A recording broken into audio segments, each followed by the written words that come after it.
TTD board తరఫున మా సభ్యులందరూ కూడా సమావేశమై కొన్ని జరిగినటువంటి నిజాలు మీ ముందు ఉంచాలనే ఉద్దేశంతో ఈ పత్రికా సమావేశం ఏర్పాటు చేయడం జరిగింది. వచ్చిన వాళ్ళందరికీ ధన్యవాదాలు తెలియజేసుకుంటూ కొన్ని కోట్ల మంది హిందువుల మనోభావాలు దెబ్బతీసే విధంగా గత వైఎస్ఆర్సీపీ ప్రభుత్వం చేసిన కొన్ని వేల అరాచకాల్లో ముఖ్యమైనది ఈ కల్తీ నెయ్యి. ఈ కల్తీ నెయ్యి ఏమీ జరగలేదు, సిట్ మాకు సిబిఐ మాకు క్లీన్ చిట్ ఇచ్చిందని పచ్చి అబద్ధాలు చెప్తున్నటువంటి ఎవరైతే ఉన్నారో వైఎస్ఆర్సీపీ సంబంధించినటువంటి నాయకులు కార్యకర్తలు వాళ్ళందరికీ సిగ్గుండాలి. ఎందుకంటే అదే సిట్ రిపోర్ట్లో ఇది 100% కల్తీ నెయ్యి కల్తీ నెయ్యి కల్తీ నెయ్యి ప్రతి చోట. వాళ్ళు ఇచ్చినటువంటి ఎఫ్ఐఆర్ కాపీ రిపోర్ట్లో సిట్ రిపోర్ట్ ఏదైతే ఛార్జ్ షీట్ వేసిందో ఆ రిపోర్ట్లో క్లియర్గా ఉంది ఇది 100% కల్తీ నెయ్యి అని. అందులో అనిమల్ ఫ్యాట్ లేదు అని బుకాయిస్తున్నారు. వాళ్ళు ఏదో యాగాలు యజ్ఞాలు చేసి సమరాలు చేసుకుంటున్నారు.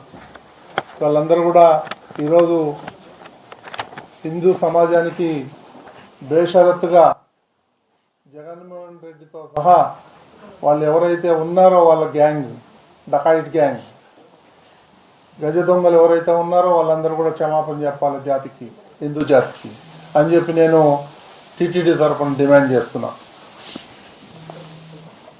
ఎంతోమంది హిందూ దేవుళ్ళని హిందూ భక్తుల్ని కించపరిచే విధంగా ఈరోజు గత 5 ఏళ్లలో హిందువుల మీద దాడి కూడా జరిగింది. దానికి అనుగుణంగా అందులో ఒక భాగం కల్తీ నెయ్యి. ఈ కల్తీ నెయ్యి ఏదైతే ఉందో డే 1 నుంచి అవన్నీ కూడా మొత్తం వైలేషన్. టెండర్ ఇచ్చినప్పటి నుంచి మీ దగ్గర ఉండొచ్చు ఛార్జ్ షీట్లో, టెండర్లో ఏమి ఇచ్చారు అన్ని వైలేషన్స్. నామ్స్ ఏదైతే ఉండాలో టీటీడీ రూల్స్ అండ్ రెగ్యులేషన్స్ ప్రకారం అవన్నీ కూడా చేంజ్ చేసి పడేశారు. ఎందుకు చేశారు? ఎవరికి లబ్ధి చేకూర్చాలనే ఉద్దేశంతో ఇవన్నీ చేశారో ప్రజలందరూ గమనిస్తున్నారు. అందులో ఉన్నటువంటి ఎవరో ఒకళ్ళిద్దరు వ్యక్తులకి లాభం చేకూర్చే విధంగా ఆ యొక్క నిబంధనలు ఏవైతే ఉన్నాయో అవన్నీ కూడా చేంజ్ చేయటం జరిగింది. ఇది సిగ్గుచేటు.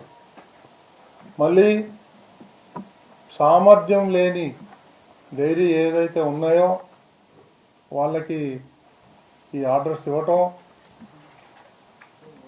సుమారు 60 లక్షల కిలోలు వాళ్ళ దగ్గర నుంచి కొనటం, సుమారు 250 కోట్ల రూపాయలు విలువైనటువంటి ఈ నెయ్యిని కొన్నారు.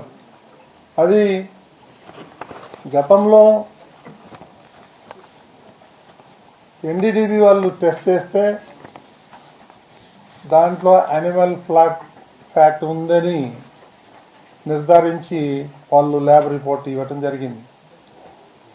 ఆ రిపోర్ట్ బేసిస్ చేసుకొని ముఖ్యమంత్రి కానీ ఉప ముఖ్యమంత్రి కానీ కొంతమంది సాధువులు కానీ వాళ్ళందరూ కూడా దీని మీద స్పందించటం జరిగింది. దీన్ని వదిలేసి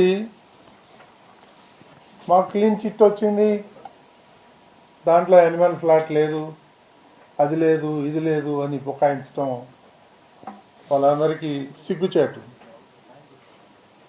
కొంతమంది ఇక్కడి నుంచి ఈ బోలేబాబా డైరీని ఎవరైతే ఓ నలుగురు టీటీడీ నుంచి పంపించారు ఈ గజ దొంగలు, వాళ్ళు వీళ్ళకన్నా